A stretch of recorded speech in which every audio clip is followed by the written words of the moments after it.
जीवांची केली मी दैना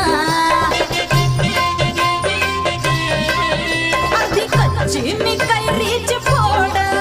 जरा आंबट जराशी गोड फिरता फिरता तंद्रीत हरवले मी गर्दीत कुणी मेल्यानं मारला ग पटवा आधी जाऊन आधी जाऊन पोलीस बोलवा आधी जाऊन पोलीस बोलवा मग खुशाल पतंग